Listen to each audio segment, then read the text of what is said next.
Part 1. Waking Up in the Middle Ages. Hey guys, welcome back to my channel. Tonight we begin with a little thought experiment.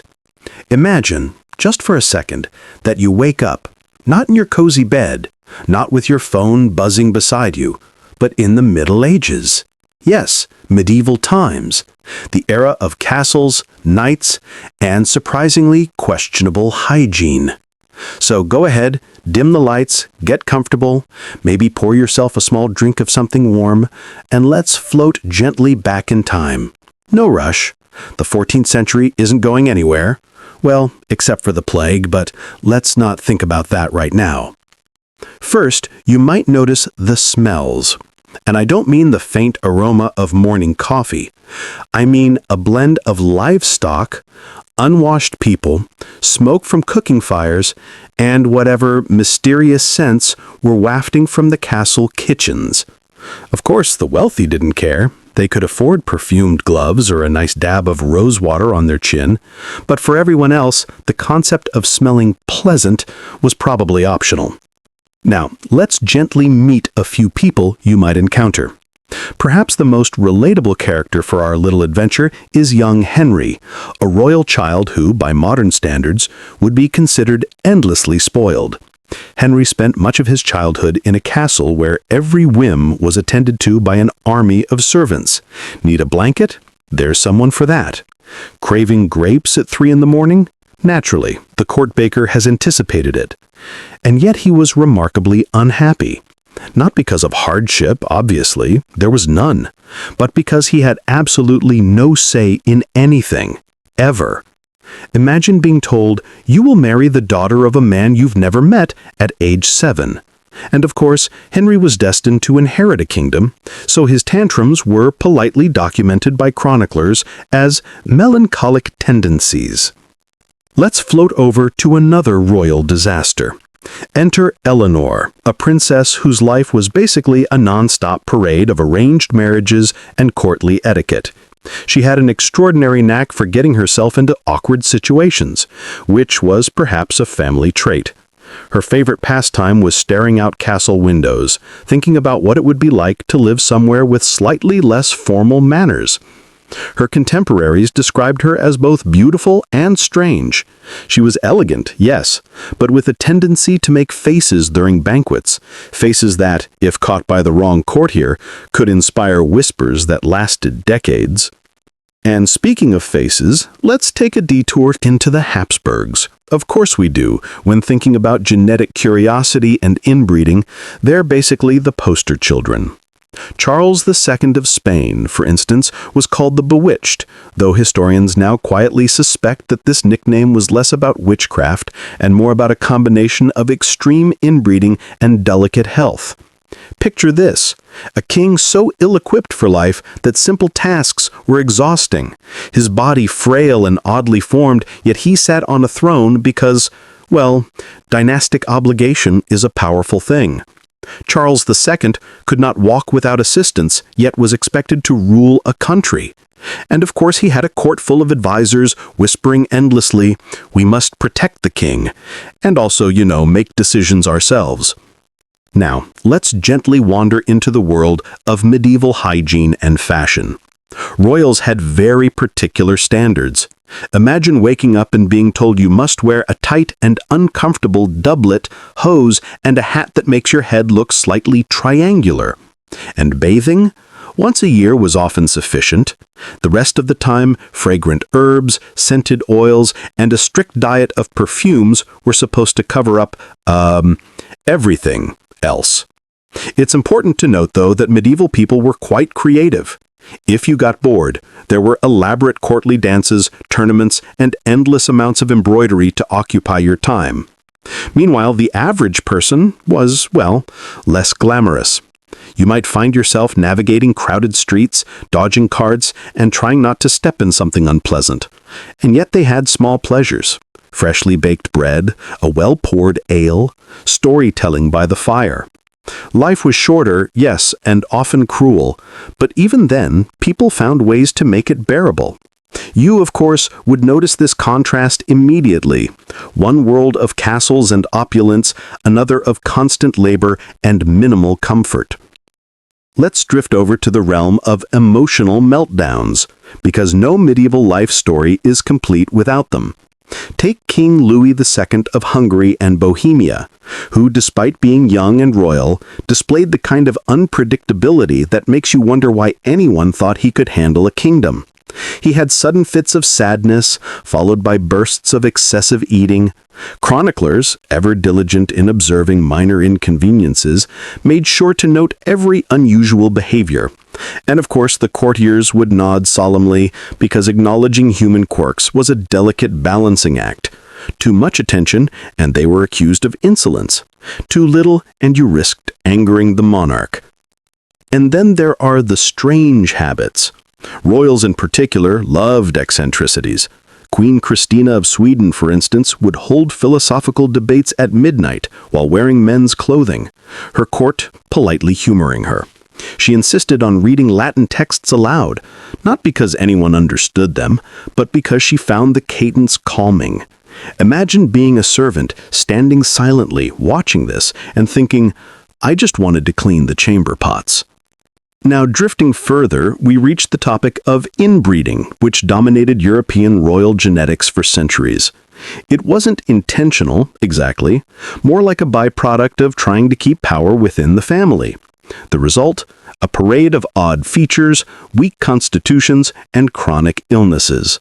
But again, these royals continued to marry each other generation after generation, because why not double down? Charles II, the Bewitched, as mentioned earlier, was the culmination of centuries of carefully orchestrated familial unions. His personal life was tragic, certainly, but from a historian's perspective, endlessly fascinating. By now you might be feeling a gentle sense of exhaustion just picturing all this. That's good. Remember, we are floating slowly through history, letting the facts and small asides settle around us like dust motes in a sunbeam.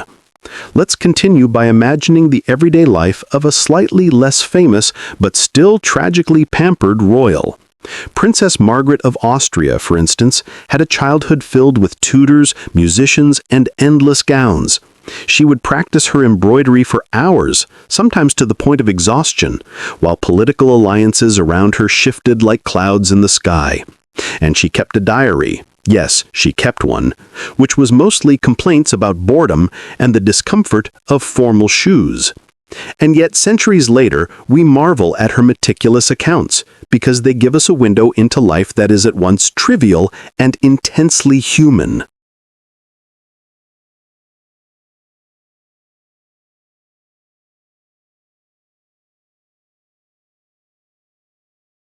Part 2. Royals, Relatives, and the Genetics of Misery.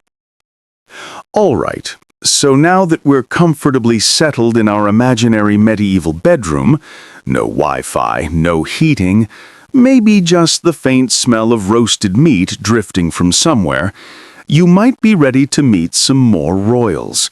Specifically, those whose personal lives were, let's say, less than ideal. Let's start with the concept of inbreeding, because it was essentially the medieval royal hobby nobody admitted publicly. The European elite loved marrying cousins, first cousins, second cousins, sometimes even more distant, but occasionally the distant became confusingly close over a few generations. The goal was simple: keep power, land, and influence within the family. The result? Well, slightly less simple.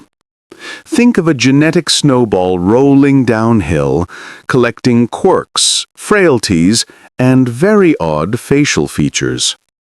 Charles II of Spain makes a return here, not because we love sad kings, but because he's basically the poster child for maybe don't marry your great-aunt's son.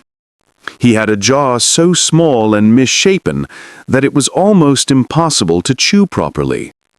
People joked, or whispered with hushed fascination, that his mouth looked like it had been designed by a committee that didn't understand teeth. He suffered chronic illness, could not walk without assistance, and, of course, produced no heirs. And yet the court carried on with its usual politeness, murmuring, "The king is delicate," which was a generous way of saying, completely unable to survive normal human life. Meanwhile, in a slightly more northern climate, we meet Margaret of Austria, niece of the Holy Roman Emperor, and endlessly shuffled around for political convenience. She was married multiple times, widowed, and repeatedly reminded that her personal desires were irrelevant. She spent most of her life managing territories, arranging marriages for her children, and trying to make the best of her situation. She wasn't unusually ill or oddly formed like Charles II, but she did experience that quiet, exhausting despair that seems common among royals, a sense of being constantly moved like a piece on a chessboard, except no one explained the rules. Let's float gently over to France, where we encountered the Bourbons. Ah, yes, the Bourbons. A family that brought you kings who could fight, kings who couldn't fight, and kings whose hobbies included long hours of melancholy reflection. Charles IX, for example, ascended to the throne as a child, and historians politely note that he had a tendency toward nervous anxiety. He might pace, mutter, or stare at walls, behavior that was likely maddening for advisors, but quietly fascinating for later chroniclers. People in the court often whispered, "He's charming when he's not panicking," which, if you think about it, is not exactly the kind of endorsement you want as a sovereign.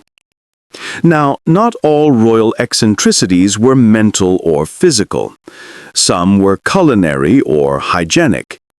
Henry VIII, later in time, but still medieval adjacent in spirit, famously loved his meat. And by loved, I mean he arranged feasts so large and rich that the average cook would collapse in exhaustion before dessert. And he also had a penchant for quick divorces and marrying women who looked promising in portraits, but perhaps didn't match his expectations in real life. Imagine waking up, a young Henry, and thinking, "Yes, I will marry this lady. Oh wait, she doesn't like my preferred mustard recipe. Unacceptable." And then there's the quiet tragedy of sickly princes and princesses. In medieval courts, children were often fragile. Infant mortality was high, and even those who survived to childhood might be weak, suffering from genetic conditions, or simply subjected to the relentless boredom of courtly life. Edward, Prince of Wales, later known as the Black Prince, had a more fortunate constitution, but he still faced the endless parade of tutors, etiquette lessons, and formal ceremonies. His life wasn't unpleasant by medieval standards, but it certainly wasn't fun. And it was filled with the kind of slow, grinding expectations that make a modern person yawn. Let's drift for a moment to the unusual hobbies of royals, because they were varied. Frederick the Great of Prussia, although slightly later than our medieval focus, loved music, philosophy, and writing letters about how he disliked most of his family. He could spend entire days composing sonatas, reading, or arguing over minor administrative details. And yet he was still expected to fight wars, manage borders, and occasionally smile at foreign dignitaries. The contrast between intellectual pursuits and political obligation is a recurring theme in royal life. Imagine a 15-year-old surrounded by advisors, tutors, and a court of gossiping nobles, quietly thinking, "I wish I could just play a lute." Of course, not all eccentricities were harmless. Some were socially awkward, mildly tragic, or metically confounding. Joanna of Castile, yes, Joanna the Mad, was famous for her emotional instability. She loved her husband deeply, perhaps too much, and when he died she reportedly carried his coffin around for weeks. Later, she was confined to a palace, watched over by relatives who didn't quite know what to do with her. The situation is simultaneously sad and endlessly fascinating because it illustrates the Part 3. Dynasties of Oddity and Gentle Tragedy.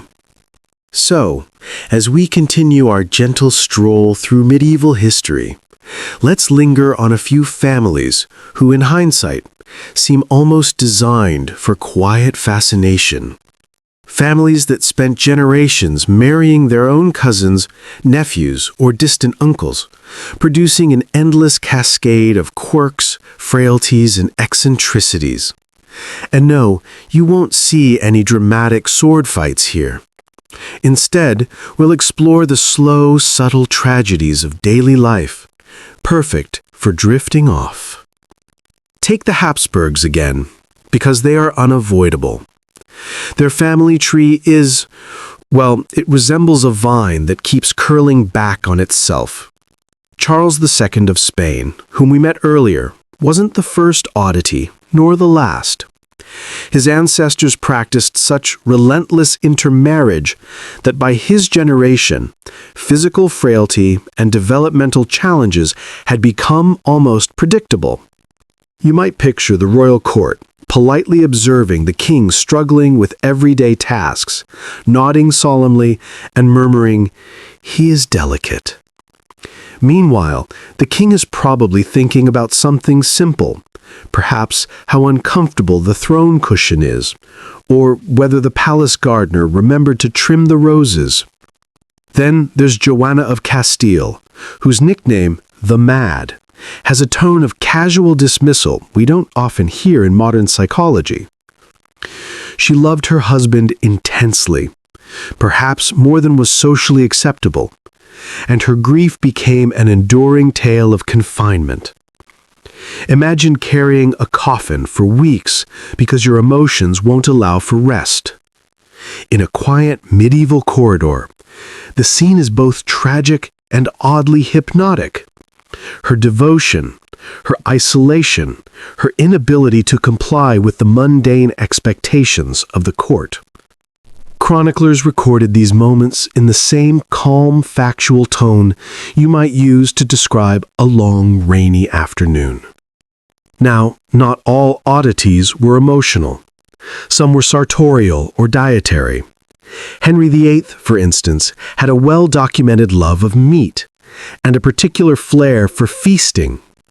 He could spend hours supervising the preparation of elaborate banquets, tasting sauces, and critiquing the seasoning of game birds. While today this might seem excessive, in the context of medieval royalty, it was perfectly ordinary. Still, one can picture a bored squire watching Henry taste each dish and thinking, "At least we're fed." The slow, meticulous enjoyment of food was as much a part of royal life as prayer or council meetings. Meanwhile, in France, Charles IX experienced nervous anxiety and melancholy, often pacing corridors or staring at walls.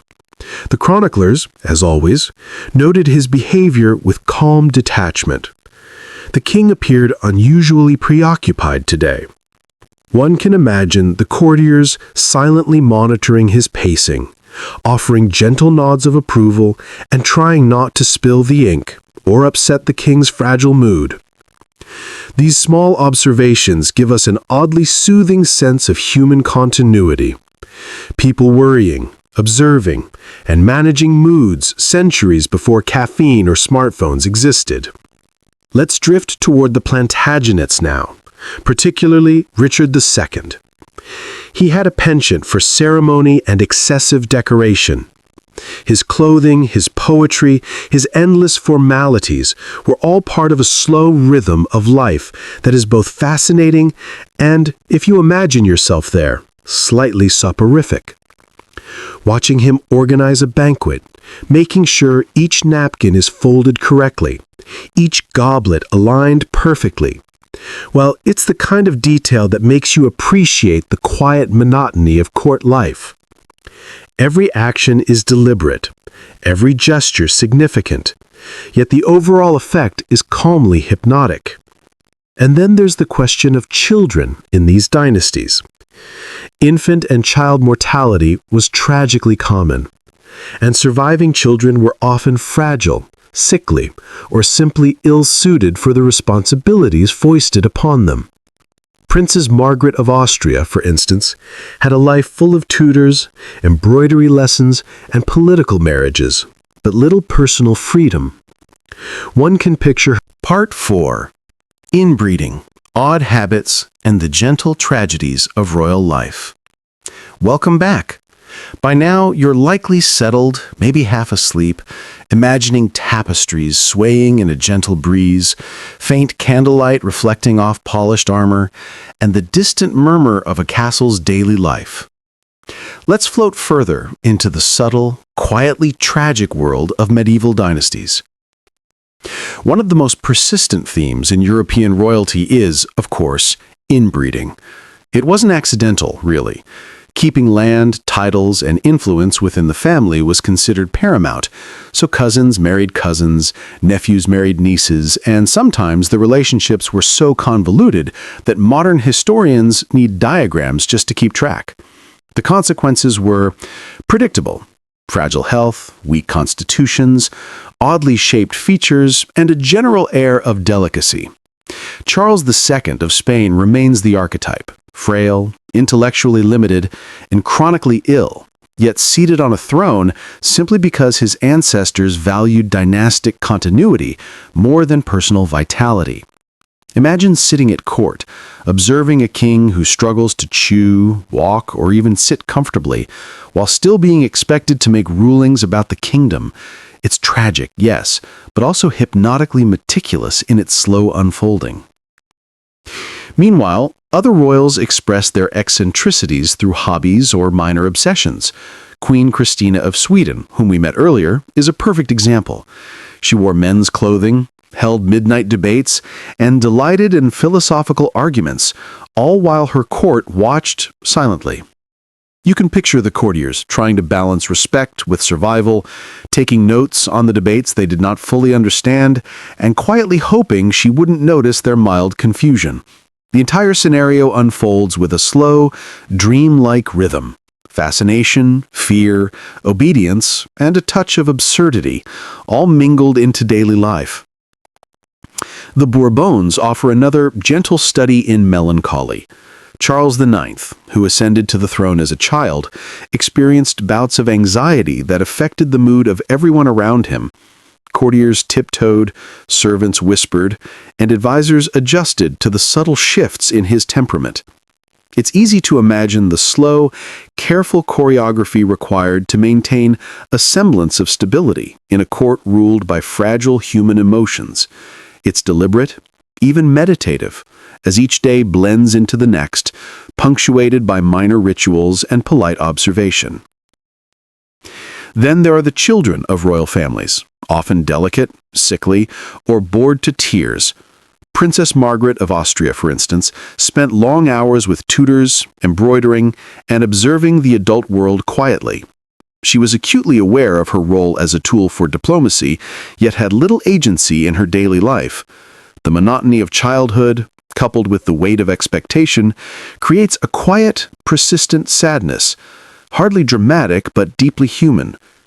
It's the kind of life that, when imagined slowly, lulls the listener into the rhythm of centuries past.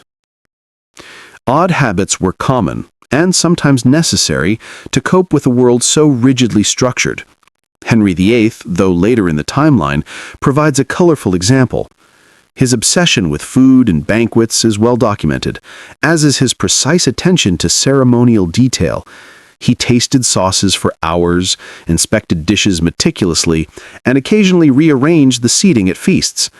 One can imagine a bored squire or servant standing quietly observing this careful scrutiny, thinking, at least it's predictable.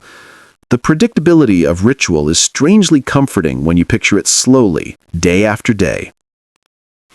Let's not forget Joanna of Castile, whose intense devotion to her husband became a lifelong quiet tragedy. She reportedly carried his coffin around for weeks after his death, an act that seems simultaneously sad and hypnotically detailed. Later, confined to a palace, she spent her days in isolation, observed by relatives who did not know what to do with her. The court chroniclers recorded her life in calm, factual language. She wandered the halls today. It's this measured tone, devoid of sensationalism, that makes the story strangely sleep-inducing.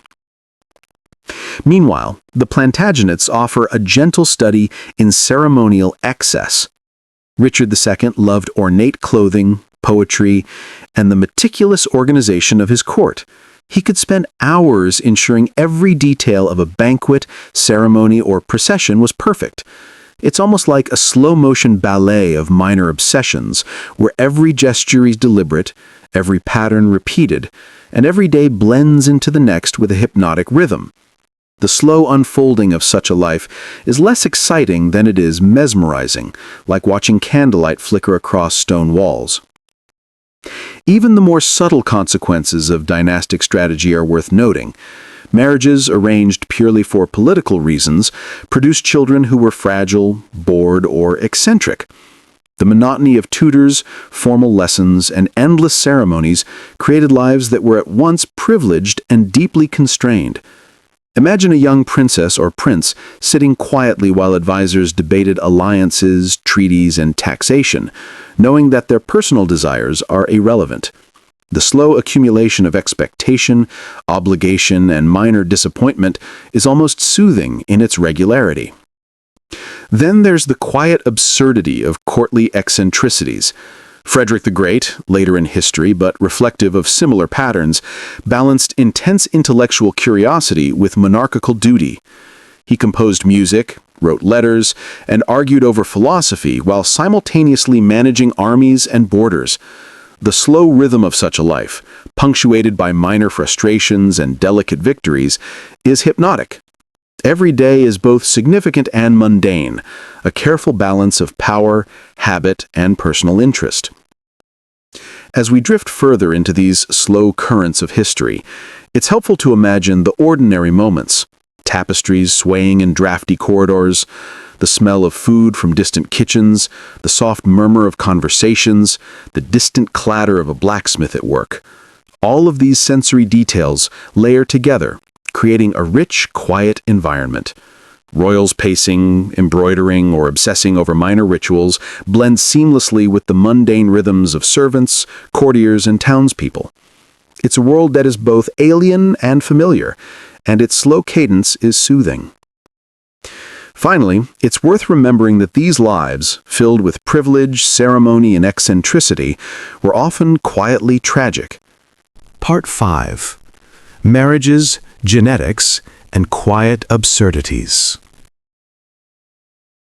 All right, let's continue our slow wander through the corridors of medieval life.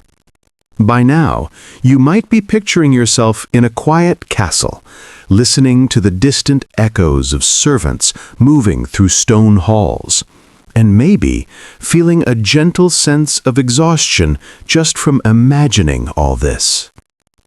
Let's float deeper into the world of royal marriages and the curious consequences of dynastic obsession. Marriage in the Middle Ages was rarely about love. Most unions among royals were political transactions, tools to secure alliances, consolidate power, or maintain wealth. Young princes and princesses often met their future spouses through portraits, letters, or careful arrangements, with little consideration for compatibility. And sometimes these arranged marriages had unexpected results. enter Joanna of Castile again, whose devotion to her husband became legendary in its quiet intensity. Her love, unreciprocated in the way modern stories expect, resulted in isolation, confinement, and chronic melancholy. Imagine carrying your grief through empty corridors day after day, while your advisors whisper politely, "She's troubled today." The Habsburgs, of course, provide an entire encyclopedia of slow, gentle tragedy when it comes to inbreeding. Charles II of Spain was only the most extreme example. But generations of close intermarriage produced children who were physically frail and developmentally limited. The family chroniclers, observing with calm detachment, noted each peculiarity: a crooked jaw, a weak spine, or chronic illness. Yet the marriages continued because political necessity outweighed human health. It's a rhythm of repetition, a quiet inevitability. Arrange the marriage, produce an heir, and hope for survival. And when the child survived, life went on predictably, gently, quietly, tragic. Other royals expressed their eccentricities through everyday routines. Queen Christina of Sweden, whom we've met before, debated philosophy in the dead of night, wore men's clothing, and demanded intellectual engagement from her court. The courtiers complied, or at least appeared to, while silently hoping she wouldn't notice minor errors in Latin. Her life was a slow, hypnotic mixture of curiosity and ceremonial expectation, a rhythm of nightly debates, measured conversations, and quiet observation. Imagine sitting through one of her midnight discussions, nodding politely and feeling the gentle, inexorable passing of time. The Bourbons offer another perspective on melancholy. Charles IX, ascending as a child, experienced anxiety that steadily influenced everyone around him. Courtiers tiptoed, servants whispered, and advisors quietly adjusted to the king's moods.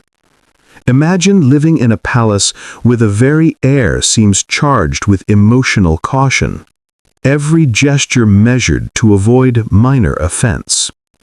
It's less dramatic than a battlefield, more meditative, like watching sunlight slowly shift across the floor of a chapel. Then there are the children of royal families, who often suffered from the consequences of inbreeding, illness, or simply Part 6. Sickly heirs, curious habits, and the gentle grind of court life. Welcome back! By now you might feel as though you're wandering slowly through a quiet castle, watching sunlight drift through stained glass windows, listening to the distant clatter of kitchens, and noticing the faint smell of roasting meat mixing with candle wax. Let's continue to drift through the subtle, hypnotic rhythms of medieval courts, focusing on the quiet tragedies and eccentricities of royals. One recurring theme is the unfortunate combination of dynastic obligation and fragile health. Charles II of Spain, the infamous Bewitched, is a prime example, though he is far from alone. His frail body, weak constitution, and developmental delays were consequences of generations of intermarriage. Yet, as always, his life was framed around his role as king. Courtiers watched him with polite attention, chroniclers recorded his every gesture with clinical detachment, and the world carried on around him. Imagine trying to make decisions, sit on a throne, or even chew food properly under such conditions.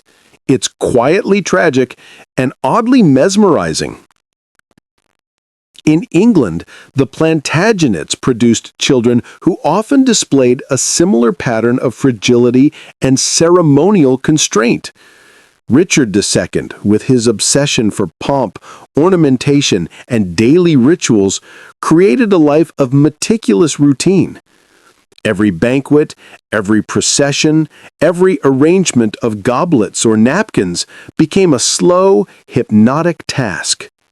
Observing this, one could imagine the gentle rhythm of repetition, the soft click of shoes on stone floors, the rustle of elaborate clothing, the low murmur of attendants moving quietly through the halls. It's not exciting, but it is immersive in a comforting, almost soporific way. Children of royal families frequently faced the consequences of inbreeding and the relentless boredom of court life.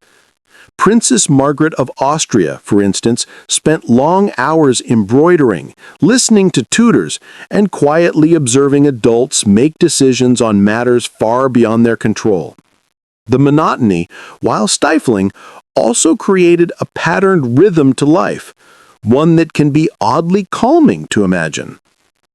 Even the constraints imposed on their freedom contributed to a kind of predictable, gentle continuity across generations. Emotional eccentricities were common as well. Joanna of Castile, Joanna the Mad, carried her grief for her deceased husband in the form of prolonged, quiet mourning. Confined to a palace, she wandered the halls under the careful observation of relatives, chroniclers noting the daily details with calm detachment. She wandered today. There is a peculiar serenity in this slow unfolding of life, intense emotion paired with the unchanging, measured pace of palace routines. Then there are quirks expressed through intellectual or social pursuits. Queen Christina of Sweden, who wore men's clothing and engaged in midnight philosophical debates, required her courtiers to participate, or at least appear to. The nightly rituals of discourse, observation, and polite compliance created a hypnotic cycle. Imagine standing silently as she recited Latin texts, your attention measured, your movements constrained, all within the rhythm of the slow, deliberate night. Even mundane details could become eccentricities. Henry VIII, obsessed with food, meticulously tasted sauces, rearranged seating for feasts, and inspected every dish for quality. Imagine a bored attendant, standing quietly, noting every movement as the king slowly works through his culinary rituals. There is a gentle, predictable rhythm here. Taste, adjust, approve. Day after day, meal after meal, small obsessions dominate life in a court that otherwise seems vast and unchanging. The consequences of inbreeding extended beyond physical frailty. Mental peculiarities, emotional sensitivity, and minor eccentricities often accompanied genetic fragility. The Habsburgs, for instance, displayed a long line of rulers with distinct facial characteristics and fragile constitutions. Yet these traits were rarely discussed in terms of human experience. Instead, they were noted clinically, with court chroniclers maintaining a detached tone. Observing this from centuries later, one can feel the gentle, hypnotic rhythm of history unfolding. Generation after generation, quietly constrained, quietly fragile. Courts were not just places of politics. They were centers of ritual, repetition, and observation. The Bourbons, the Plantagenets, the Habsburgs, and other dynasties created worlds governed by etiquette, minor obsession, and slow, deliberate routines. Children were taught to stitch, read, recite, and observe, while adults managed rituals, ceremonies, and subtle power struggles. All of these patterns, when imagined slowly, form a gentle, almost meditative vision of life in medieval times. Even minor emotional dramas carried a subdued intensity. Charles IX of France, anxious and melancholy, influenced the mood of everyone around him. Courtiers adjusted their behavior, servants whispered cautiously, and advisors tiptoed through routine decisions, all in a slow, deliberate dance of expectation and caution. It's easy to picture this as a kind of historical lullaby. Small gestures, repeated rhythms, quiet observation. And so, as we float toward the end of this section, it's worth noting that the lives of medieval royals were both privileged and constrained. They were sickly, eccentric, melancholy, and often trapped in cycles of ritual and expectation.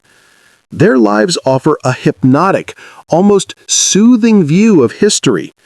A world of careful pacing, minor tragedies, eccentric hobbies, and subtle absurdities.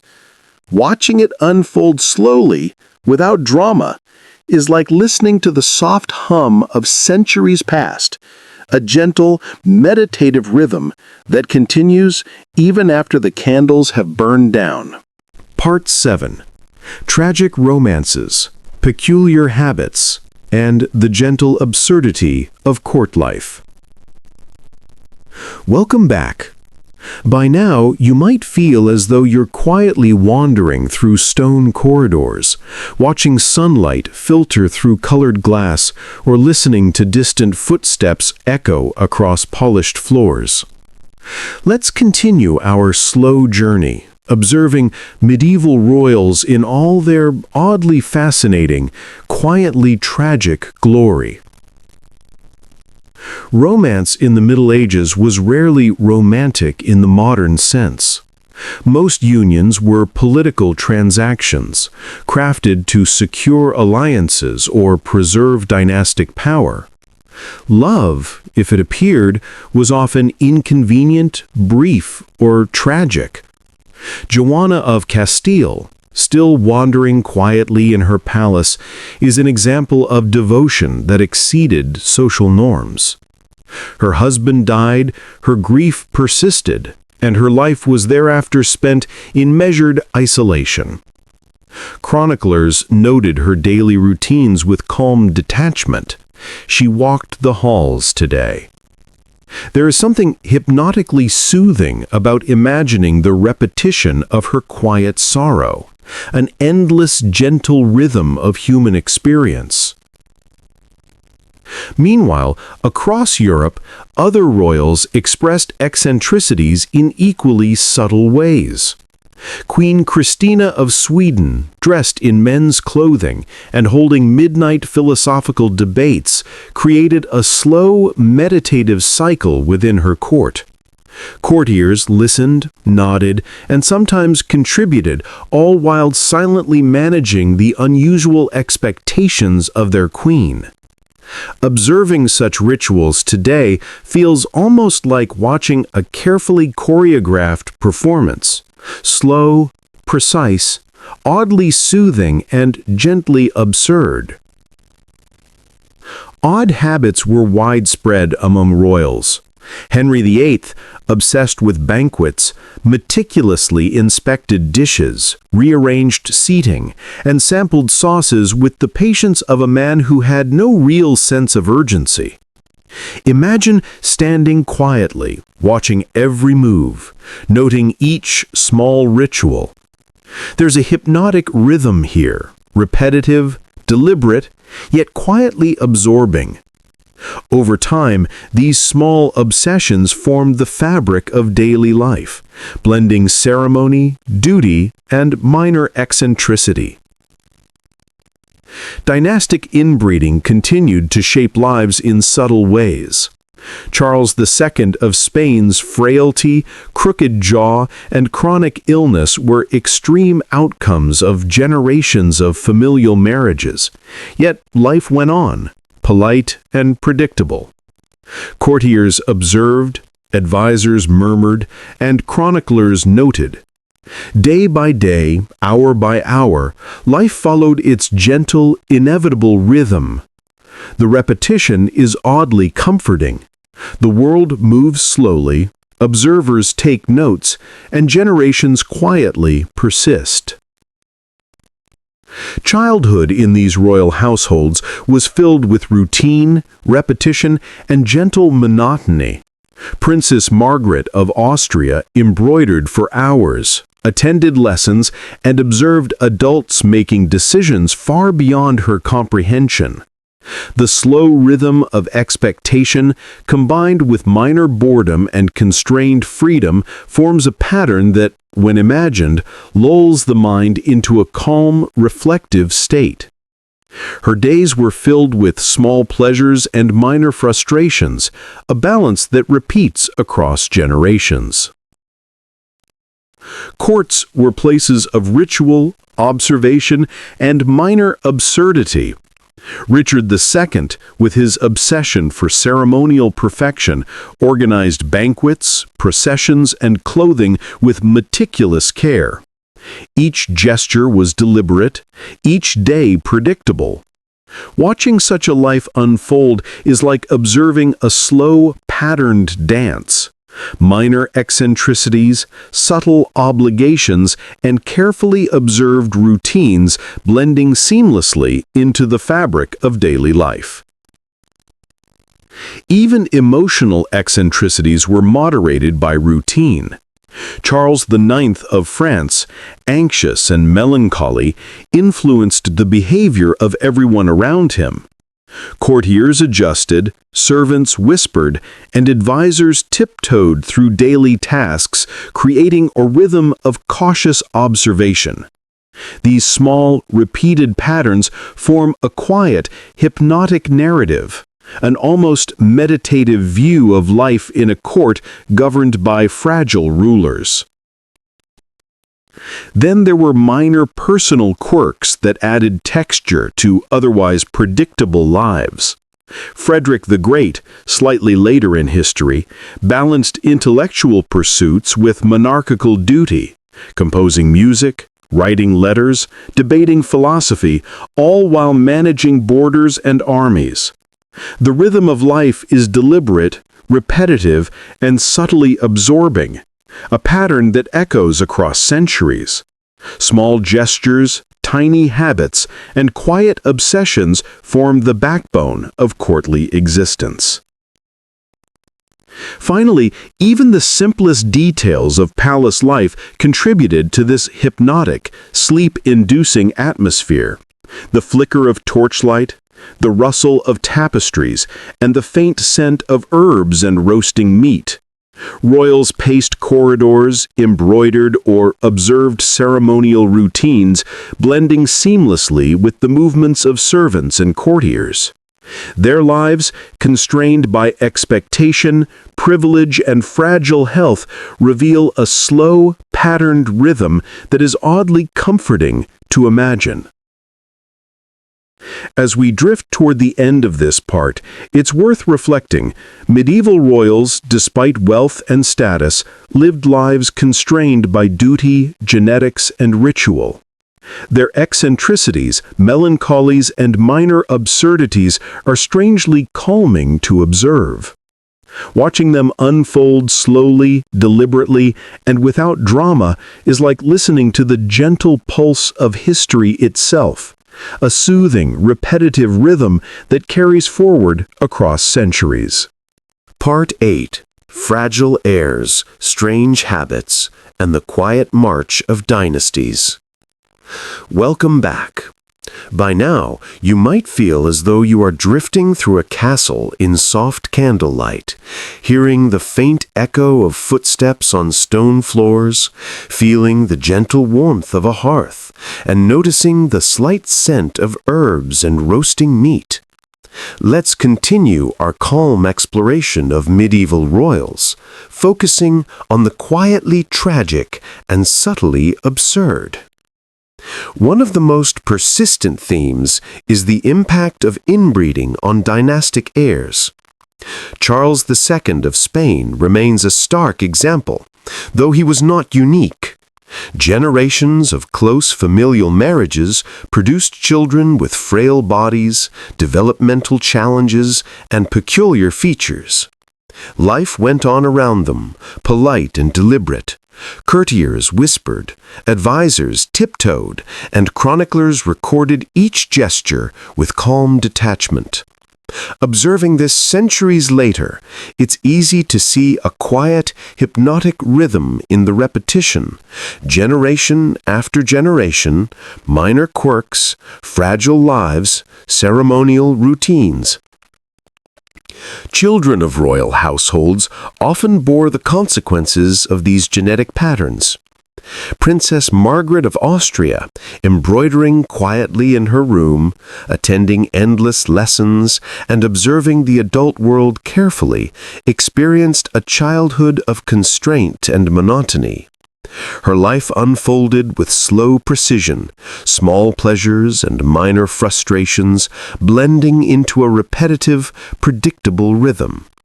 The quiet endurance of such lives is oddly comforting when imagined from a modern perspective. The steady passage of time, subtle expectations, and gentle routines of courtly existence. Romantic and marital arrangements added another layer of subtle tragedy. Most unions were political, arranged for alliances, territories, or power. Joanna of Castile, whose devotion to her husband exceeded what her society could tolerate, spent her life in quiet mourning and confinement. Her grief, carried out in measured steps through palace corridors, was observed with polite detachment by chroniclers. She wandered today. The repetition, the measured pace, and the gentle melancholy create a soothing narrative, almost like a lullaby of human endurance. Courtly eccentricities and minor obsessions further defined daily life. Henry VIII, meticulous about banquets, inspected dishes for hours, rearranged seating, and oversaw every culinary detail. The slow, repetitive rhythm of these activities formed a quiet structure for the day. Courtiers and attendants, standing silently, observed each action, aware of the ritualistic pattern. There is a hypnotic quality in these small repetitions, a gentle cadence that carries the mind along the slow currents of history. Even the simplest sensory details add to this meditative atmosphere. The flicker of torchlight across stone walls, the soft rustle of tapestries, the faint smell of herbs, roasting meat, and candle wax. Royals paced corridors, embroidered or performed ceremonial rituals, blending seamlessly with the muted activity of servants and courtiers. Their lives, constrained by duty, genetics, and expectation, reveal a slow, deliberate rhythm. Observing it gently, without drama or urgency, is oddly calming. Let's linger for a moment on minor tragedies and quiet absurdities. Children born to royal families often faced frailty, illness, and constrained freedom. Their lives, measured in repetition and minor achievements, created a quiet pattern of endurance. Meanwhile, eccentric habits, intellectual pursuits, and subtle obsessions layered texture over daily life. Poetry, music, embroidery, philosophical debates, meticulous banquets, all small, measured rhythms that give structure to long, constrained lives. Finally, we return to the central idea. Medieval royals, despite wealth, power, and ceremonial grandeur, lived lives shaped by obligation, genetics, and ritual. Their eccentricities, melancholies, and subtle absurdities create a hypnotic, sleep-inducing narrative. Observing their lives slowly, imagining each step, gesture, and repetition is like listening to the gentle pulse of centuries past. Each court, each dynasty, each fragile heir contributes to the meditative, enduring rhythm of history. Part 9. Lesser-known royals, fragile heirs, and the slow rhythm of court life. Welcome back. By now, you might feel as though you're wandering through echoing corridors of a distant castle, the soft flicker of candlelight reflecting off stone walls, and the distant murmur of life moving slowly in every direction. Let's continue our gentle exploration, focusing on lesser-known royals, their subtle eccentricities, and the quiet tragedies of dynastic life. Even minor royals, far from thrones and headlines, experienced lives patterned by duty, expectation, and ritual. Consider young princes and princesses who, while technically powerful, were often fragile or ill. Their days were filled with tutors, embroidery, minor lessons, and ceremonial duties. Princesses like Margaret of Austria spent hours quietly stitching in dimly lit rooms, attending lessons on history, etiquette, and foreign languages. Their lives unfolded with precise, repetitive rhythms: wake, study, stitch, observe, repeat. There was little room for excitement, but plenty of time for quiet endurance. Fragility was a recurring theme. Charles II of Spain, the famously ill Habsburg king, is perhaps the most extreme example. Yet he represents a broader pattern. Generations of dynastic intermarriage produced heirs with frail constitutions, unusual physical traits, and developmental difficulties. Courtiers, ever polite, observed quietly. Advisors tiptoed. Chroniclers recorded details clinically. And life continued, day by day, generation by generation, in a slow, measured rhythm. The pattern is strangely soothing to imagine. Repetition, persistence, endurance. Marriage was often a political transaction rather than a personal choice. Arranged unions brought together distant cousins or neighboring dynasties, producing children expected to carry forward both genetic and political legacies. Joanna of Castile exemplifies the emotional consequences of such arrangements. Her intense devotion to her husband, followed by his death, led to a life of quiet, measured mourning. Chroniclers, noting the repetition of her daily routines, described her wandering the halls or observing ceremonial tasks. It's a soft, hypnotic picture of grief constrained by obligation. Courtly eccentricities continued to shape the rhythm of daily life. Queen Christina of Sweden, who dressed in men's clothing and held philosophical debates at midnight, required her courtiers to adapt to her unusual schedule. Imagine standing silently as she expounded on Stoicism, observing her precision and intensity, while the world outside the castle remained unaware.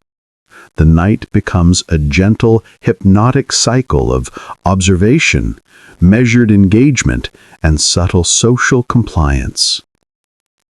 Even routine activities could become eccentricities. Henry VIII, meticulous about feasts, inspected dishes, adjusted seating, and sampled sauces with extreme care. Courtiers and attendants observed quietly, understanding that the repetition was part of the rhythm of palace life. Meals, while mundane, became structured rituals, filled with small, absorbing details, a hypnotic cadence of action repeated daily. Dynastic inbreeding had subtle effects beyond physical frailty.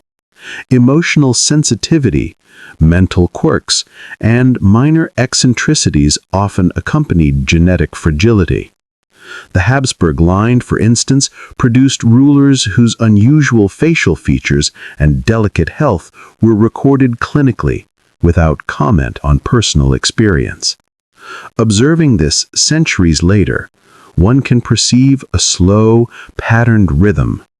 Generations constrained, behaviors repetitive, minor quirks documented, lives quietly persisting. Children born to royalty were particularly constrained. They experienced the slow pace of court life, tutoring, stitching, ceremonial training, and observation. Their days were long, repetitive, and heavily structured. The gentle monotony, coupled with minor frustrations and small pleasures, created a rhythmic, hypnotic pattern. Courtiers observed, tutors instructed, and children learned to navigate expectation, obligation, and inherited eccentricities. Even emotional dramas were subtle. Charles IX of France, anxious and melancholy, influenced the behavior of everyone around him. Courtiers adjusted, servants whispered, and advisors tiptoed through minor tasks. This created a quiet, patterned rhythm, where daily gestures, pacing, embroidery, polite conversation formed a hypnotic cycle of small, repetitive actions. Intellectual pursuits also shaped courtly life.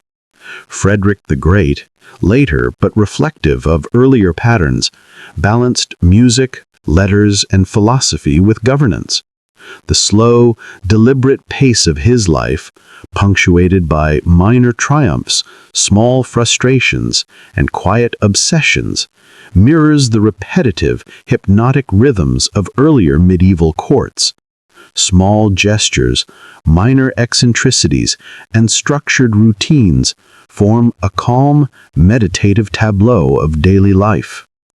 Sensory details contribute to this gentle atmosphere. The flicker of candlelight, rustling tapestries, faint scents of herbs and roasting meat. Royals, attendants, and courtiers all moved through patterned routines, blending privilege, obligation, and eccentricity into a slow, deliberate rhythm. Observing these lives gently, without drama, offers a calming, sleep-inducing perspective on centuries past. As we draw this part to a close, it's worth reflecting. Even lesser-known royals, fragile heirs, and minor courtiers experienced lives constrained by duty, genetics, and ritual. Their eccentricities, quiet meltdowns, and repetitive habits create a hypnotic narrative. Watching these lives unfold slowly, deliberately, and without sensationalism is like listening to the soft, steady pulse of history itself, a meditative rhythm that continues quietly across generations. Part 10. Closing reflections on the gentle absurdities of royal life. Welcome back, one last time. Now you may feel as though you've wandered through centuries of stone halls, flickering candlelight, embroidered tapestries, and the quiet murmur of palace life. Let's take a final, slow stroll through the subtle, hypnotic patterns of medieval royal existence, reflecting on eccentricities, frailties, and the enduring rhythm of dynasties. The recurring theme, unsurprisingly, is fragility. Heirs born of generations of inbreeding were often weak, delicate, and prone to both physical and mental challenges. Charles II of Spain, Joanna of Castile, and countless other royals exemplify this pattern. Their lives were structured around ceremonial obligation, courtly expectation, and the gentle rhythm of observation. Courtiers whispered, advisors tiptoed, and chroniclers noted every detail with calm detachment. In imagining this, we see a pattern emerge. Generation after generation, minor quirks, fragile health, and the quiet endurance of human lives. Even emotional eccentricities were expressed in slow, measured ways. Joanna of Castile carried grief through long days of wandering corridors. Charles IX of France influenced the mood of those around him through quiet melancholy. Queen Christina of Sweden debated philosophy in the stillness of night, demanding attention from those who moved silently through her court. These lives, rich in peculiar habits yet constrained by ritual, offer a hypnotic rhythm that is oddly soothing to imagine. Marriage, always political, often produced minor tragedies and delicate airs. Young princes and princesses were constrained by obligation, expected to fulfill roles mapped out before their birth. Princess Margaret of Austria embroidered quietly, attended lessons, and observed the adult world carefully. Every stitch, every lesson, every silent observation contributed to the steady cadence of courtly life. The repetition and predictability are almost lullaby-like. Wake, study, observe, stitch, repeat, generation after generation. Courtly eccentricities filled the days with quiet absurdity. Henry VIII meticulously inspected dishes, adjusted seating, and sampled sauces with deliberate care. Richard II obsessed over ceremonial perfection. Frederick the Great balanced intellectual pursuits with governance. These small habits, repeated daily, became the gentle structure of life, creating patterns that are calming to imagine. Minor frustrations, small triumphs, and subtle obsessions forming the backbone of routine. Even the sensory world of the palace contributes to the hypnotic effect. Flickering torchlight, rustling tapestries, faint scents of herbs and roasting meat, distant footsteps echoing along stone corridors all merge into a meditative, patterned environment. Royals, courtiers, and servants all move within this rhythm, blending privilege, obligation, and eccentricity into a slow, deliberate pattern. Observing it centuries later is strangely comforting, a reminder that life, even at the top, often unfolds in repetitive, predictable cycles. Fragile airs, minor eccentricities, subtle obsessions, and quiet meltdowns, all of these contributed to the hypnotic rhythm of medieval life. The repetition, measured pace, and constrained environments create a slow, absorbing narrative, free of dramatic spectacle or violent excitement. Instead, we see continuity, endurance, and the gentle absurdities of human behavior across centuries. As we conclude, it's worth reflecting on the human continuity hidden in these patterns. Wealth, power, and privilege did not exempt royals from frailty, emotional struggle, or the need to observe ritual. Their lives, while extraordinary in context, were also monotonous, patterned, and constrained. Courtiers, tutors, and attendants all played their parts in a slow-moving, hypnotic performance of duty, observation, and minor eccentricity.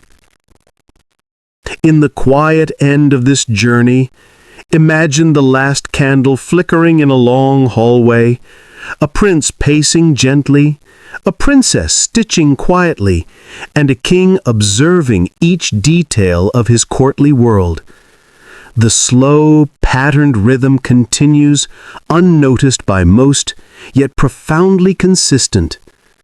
Generations pass, habits repeat, minor eccentricities endure, and life flows in a soft, measured cadence, a lullaby of history itself. So, as you slowly drift from this imagined medieval court, perhaps you feel a sense of calm. The oddities, quirks, melancholies, and small tragedies of centuries past have unfolded gently, deliberately, and without drama. And in their repetition, their enduring rhythm, there is a subtle lesson.